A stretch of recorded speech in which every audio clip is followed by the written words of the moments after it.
Halo semuanya, apa kabar? Kali ini saya mau berbagi resep cemilan yang enak banget dimakan sambil ngeteh atau ngopi, yaitu pai susu. Pertama-tama kita bikin kulit painya dulu ya. Di sini saya sudah siapkan tepung terigu protein sedang atau tepung terigu serbaguna, lalu ditambah dengan gula bubuk. Ini saya gula pasir yang di blender hingga halus. Kemudian ditambah garam, sedikit aja. Lalu kita aduk-aduk bahan kering ini hingga tercampur rata.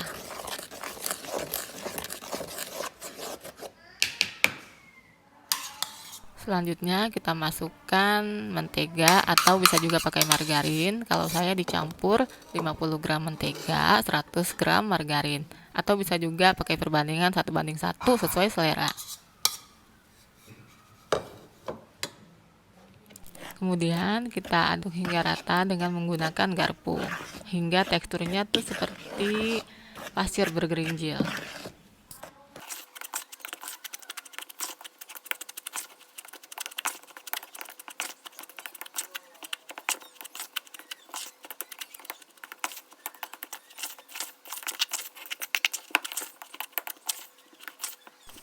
Nah, kalau hasilnya sudah seperti ini, kita tambahkan air sedikit demi sedikit.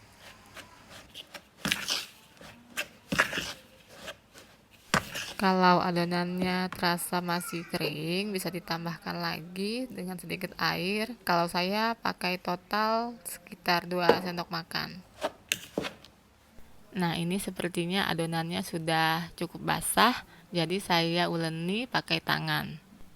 Ini tangan saya sudah bersih ya, tadi sudah dicuci, tapi kalau ingin lebih steril bisa juga pakai sarung tangan plastik. Uleninya santai aja ya, jangan lama-lama asal tercampur rata. Jangan dibanting-banting adonannya seperti menguleni adonan untuk roti, karena nanti hasilnya bisa membuat kulit painya keras. Kalau adonan sudah bisa digumpalkan seperti ini, stop menguleninya ya.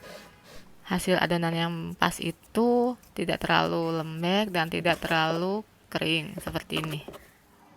Ini adonannya sudah bisa dicetak di cetakan pai ya, tapi kalau saya biasanya ditimbang dulu, kemudian dibagi 24. Kemudian langsung saya cetak dengan menggunakan cetakan pai susu yang kecil. Cetakan yang saya pakai ini diameter atasnya 7,5 cm, diameter bawahnya 6 cm, dan tingginya cuma 1 cm. Jadi adonan yang dipakai cuma sedikit, kurang lebih 16-18 gram saja. Setelah adonannya dicetak, kita tusuk-tusuk dengan garpu supaya saat dipanggang adonannya tidak menggelembung. Kalau mau hasilnya rapi dan bagus, pinggirannya bisa kita rapikan dengan pisau seperti ini. Adonan pai saya jadinya 24 buah ya dengan menggunakan cetakan pai yang kecil.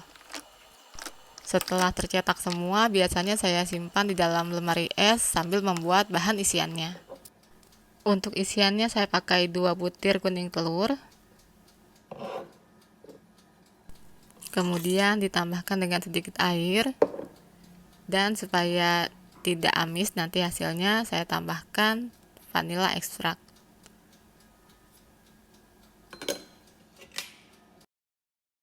Kita kocok pakai garpu, nggak usah lama-lama, asal semua bahan tercampur rata aja.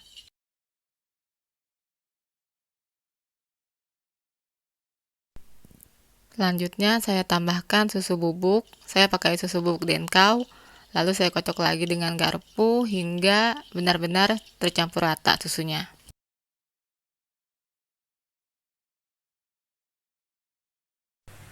Selanjutnya kita tambahkan susu kental manis, atau kalau sekarang sih lebih disebutnya creamer kental manis ya. Kemudian kocok lagi dengan garpu hingga rata.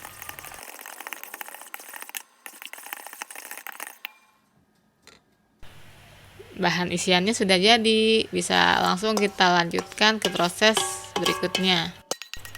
Tapi kalau ingin hasil isiannya lebih halus, bisa disaring dulu ya. Nah, sekarang saatnya kita memanggang pai susunya.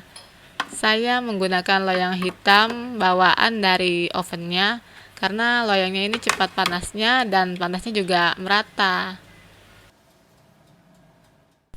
Kalau nggak ada loyang hitam, bisa juga pakai loyang yang biasanya digunakan untuk memanggang kue kering. Selanjutnya, kita tuang bahan isiannya ke dalam kulit pie-nya. Sebelum dituang, saya aduk-aduk sebentar hingga rata. Kemudian langsung dituangkan ke atas kulit pie-nya. Saya pakai bahan isiannya sebanyak 1,5 sendok makan. Jangan terlalu kebanyakan juga pakainya, nanti bisa melebar saat dipanggang. Tapi jangan terlalu kedikitan, nanti kulit pie-nya jadi cepat gosong. Kalau ada tumpahan bahan isiannya, sebaiknya langsung dibersihkan dengan tisu.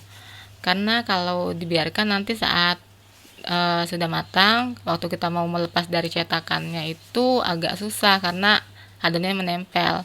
Dan kalau ada sisa-sisa yang jatuh di loyang juga sebaiknya langsung dibersihkan supaya nanti saat dipanggang dan matang tidak menjadi kerak di loyangnya.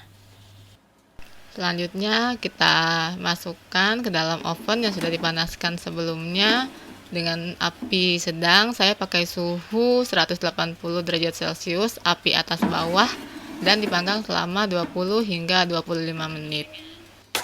Setelah kecoklatan seperti ini, segera keluarkan kue dari oven karena walaupun sudah dikeluarkan dari oven, dia tuh akan tetap melanjutkan proses pematangannya. Jadi kalau kita biarkan hingga coklat di dalam oven, saat dikeluarkan nanti hasilnya akan jadi makin coklat dan kering. Setelah panasnya hilang, baru deh kita keluarkan kue dari cetakannya. Caranya dengan mengetuk-ngetuk bagian bawahnya, kemudian tekan dengan lembut. Nah, ini kue pie-nya sudah bisa langsung kita nikmati. Tapi kalau nggak langsung dimakan atau buat nanti, sebaiknya simpan di wadah tertutup atau dibungkus plastik seperti ini. Jadi renyahnya tahan lama dan juga bisa tahan selama kurang lebih 3 hari ke depan. Gimana? Mudah kan bikinnya? Dicoba ya resepnya. Oke, sekian dulu video kali ini. Terima kasih sudah menonton. Semoga bermanfaat.